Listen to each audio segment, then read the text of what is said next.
Muy buenas tardes, apreciados y apreciadas aprendices. Espero que se encuentren muy bien. El día de hoy vamos a hacer esta sesión sincrónica para orientarles un poco acerca del envío de la evidencia que tenemos programada para esta semana.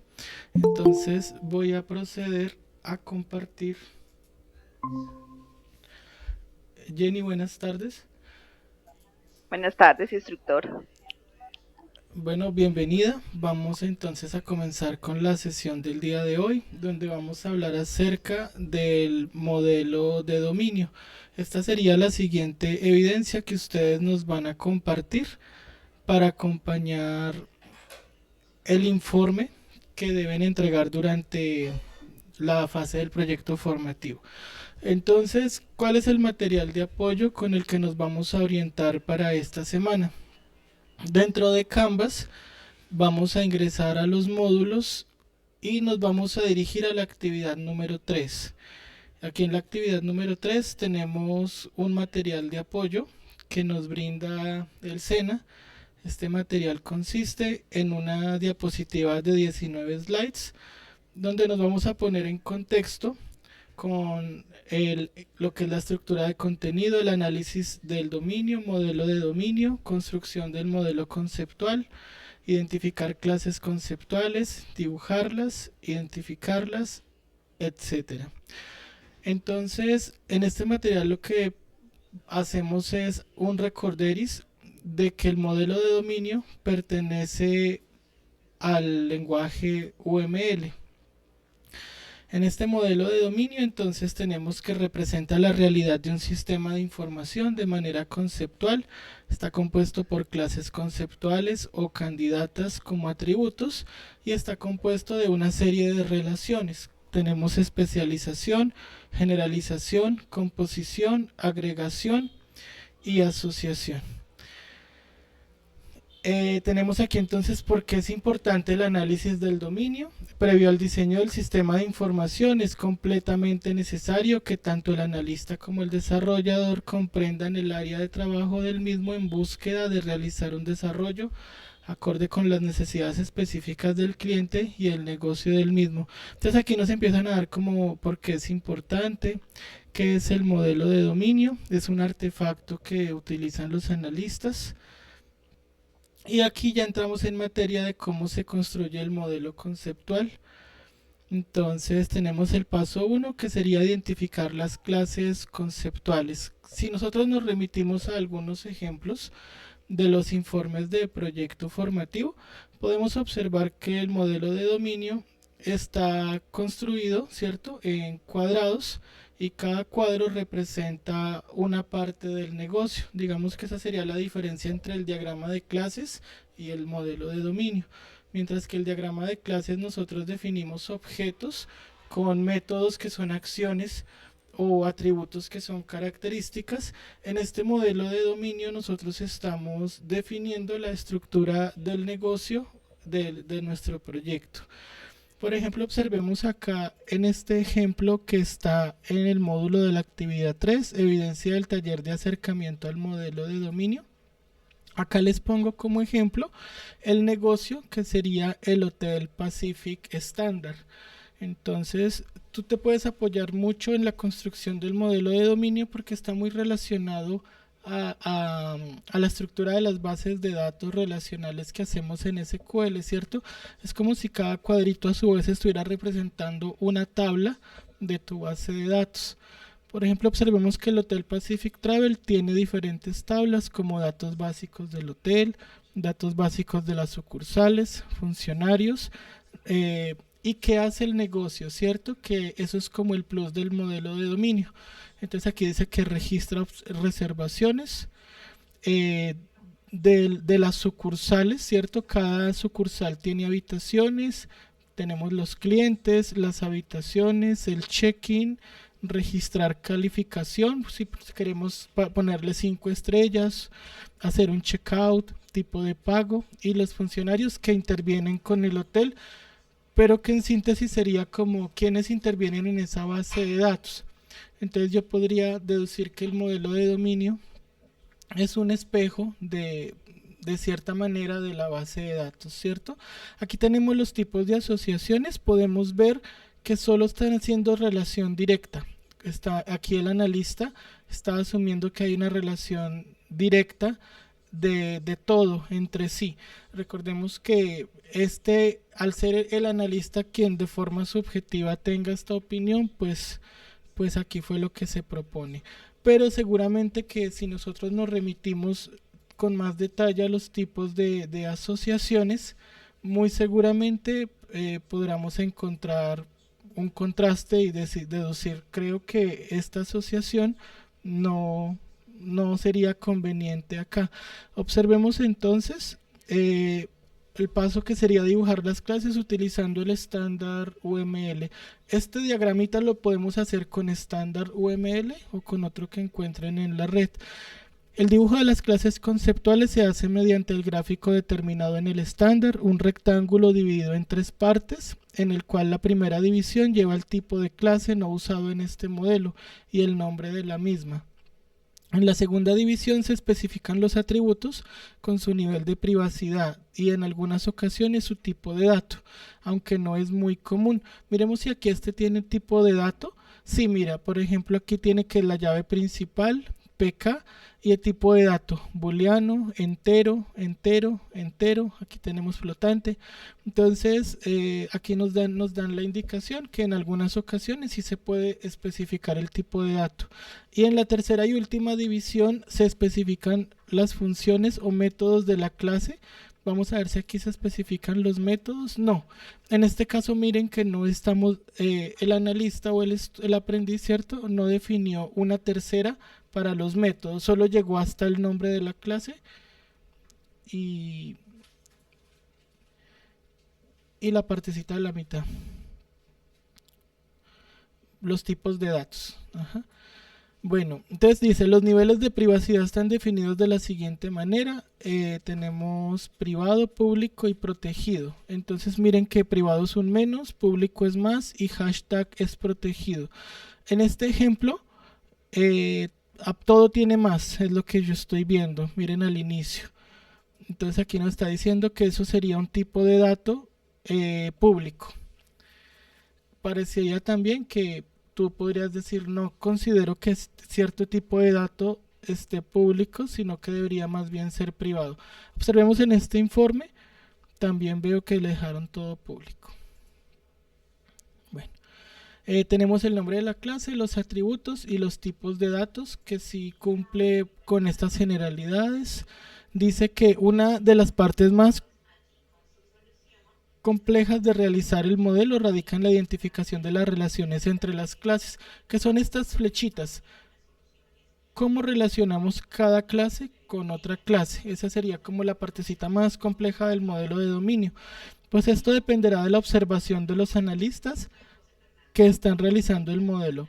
Sin embargo, existen formas de identificarlas para incluirlas en el diagrama.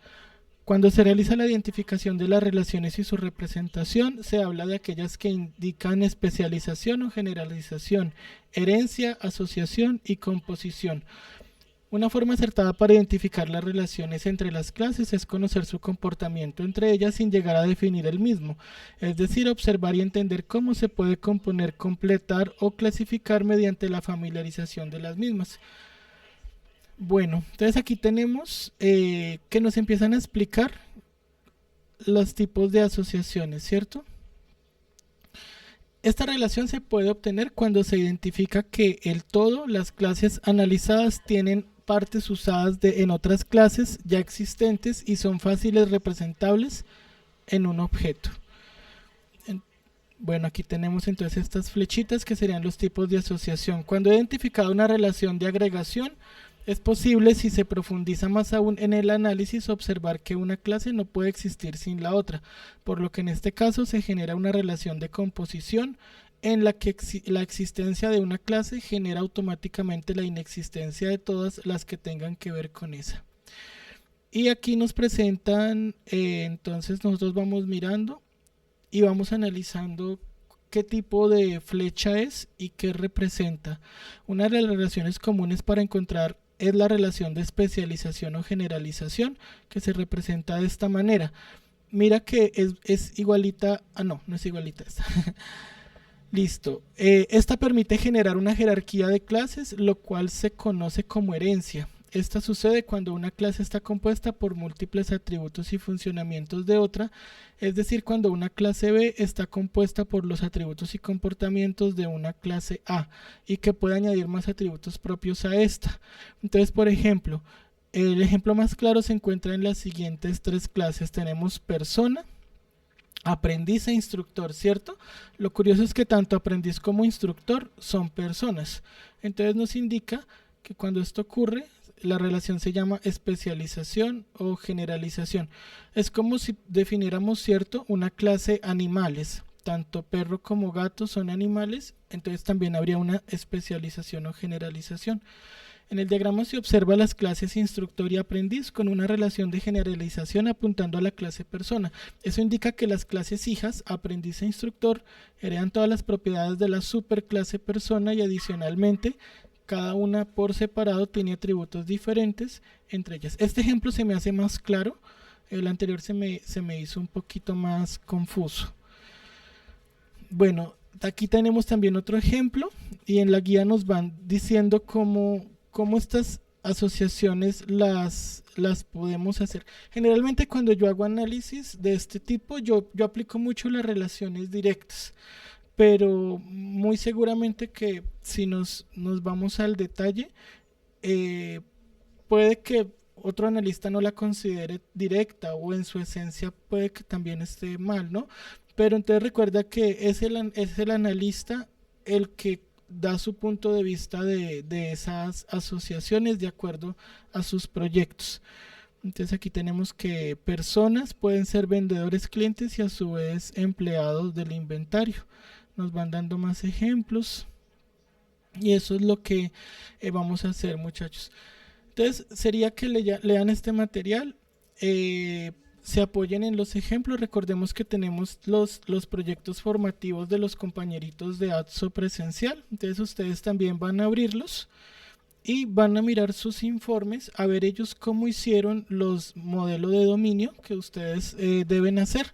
Entonces ustedes pueden analizarlo, pueden mirar como para tener un punto de referencia. Vamos a mirar, por ejemplo, estos no me hicieron modelo de dominio, mira, no lo encontré por ningún lado.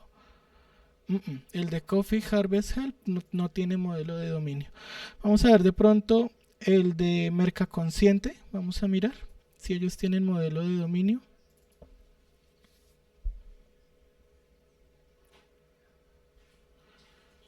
Veo las encuestas, veo el diagrama de casos, el diagrama de clases que ellos lo están llamando como diagrama de clases, ¿cierto?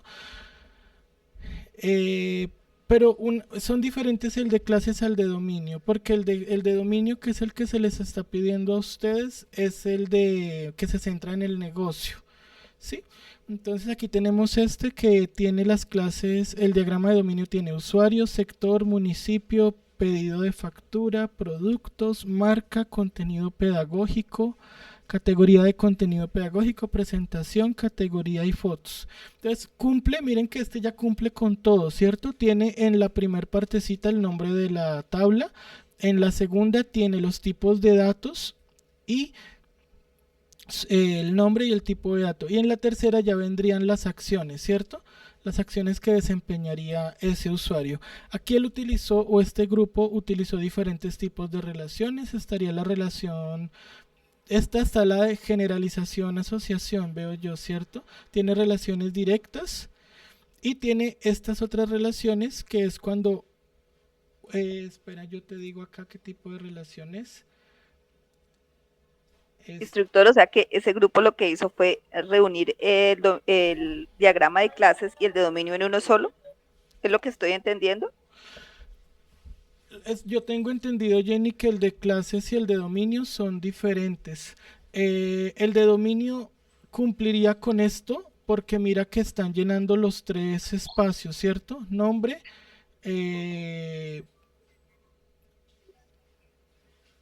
atributos y métodos. ¿Qué lo caracteriza, cierto? Los tipos de relaciones. el nombre sería el usuario, los atributos del usuario, cierto, cédula, teléfono, pero sí, sí tendría sentido lo que dices, como que hicieron así. Por eso le parece que los hubieran como unido. Sí, ellos lo que me decían era, profe, es que el modelo, el diagrama ya está hecho, nosotros simplemente vamos a la base de datos y con eso nos orientamos. Entonces, sí, pero sí cumple porque se centra en el negocio, ¿cierto? Que sería el proyecto de ellos. Aquí hacen los tipos de datos y las acciones de cada usuario, de cada cuadro. Eh, bueno, hasta ahí, ¿qué preguntas tienes, Jenny?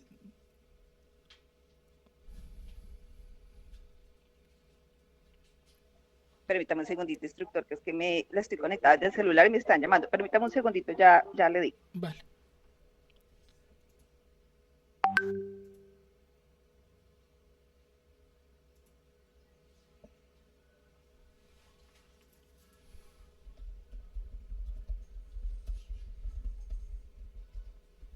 Ya.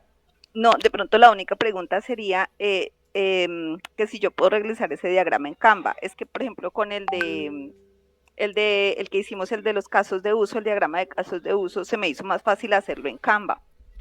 No sé si de pronto usted ya revisó mi trabajo. A mí me parece que se ve igual a como lo puedo hacer en un Star UML, pero pues se me hizo mucho más fácil manejar como todas las figuritas, todo lo que implica este tipo de diagrama. Entonces no sé si sea válido que lo haga en Canva o obligatoriamente lo tengo que hacer en alguna herramienta de estas que están ya establecidas para ello. Ah, me parece maravilloso, Jenny. Yo creo que Canvas es muy amigable y tiene muchas herramientas muy útiles, ¿no? Pero algunas personas como que no le dan la importancia. Y a mí Canva me gusta mucho.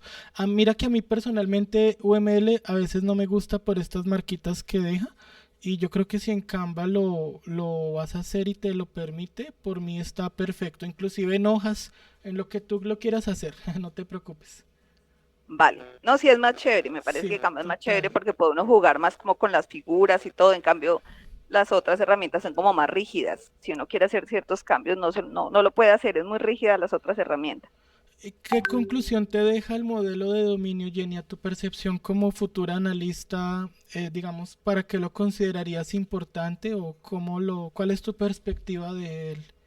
Pues ahorita que estoy como estudiando a raíz de la anterior evidencia que estoy mirando el tema de clases y objetos y todo esto del diseño orientado a objetos y la programación orientada a objetos, pues me parece que pues definitivamente esta es una herramienta muy importante porque cuando ya llegue el momento de codificar, yo voy a tener claro cuáles son las clases, los objetos, las relaciones que van a haber entre esos objetos, las funciones que van a desempeñar.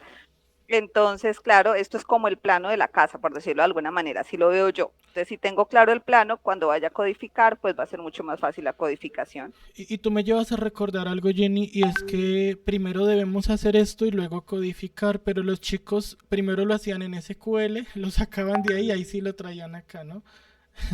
Pero sí tiene mucho sentido tu aporte. Bueno, Además de todo, que veo que si hago esto, va a ser más fácil cuando ya vaya a hacer el modelo de relación para la base de datos, ya voy a tener una tarea adelantada, porque lo que tú dices se parece muchísimo cuando vaya a hacer el modelo relacional para base de datos con esto, pues casi que similar. Entonces, casi que voy a hacer, me parece que si lo adelanto, adelanto también trabajo del siguiente. sí, muy bien, Jenny. Entonces, para esta semana vamos a hacer el diagrama de dominio. Yo voy a respetar mucho sus puntos de vista porque ustedes son los analistas al final de cuenta y es su percepción de acuerdo a lo que ustedes analizan de su proyecto.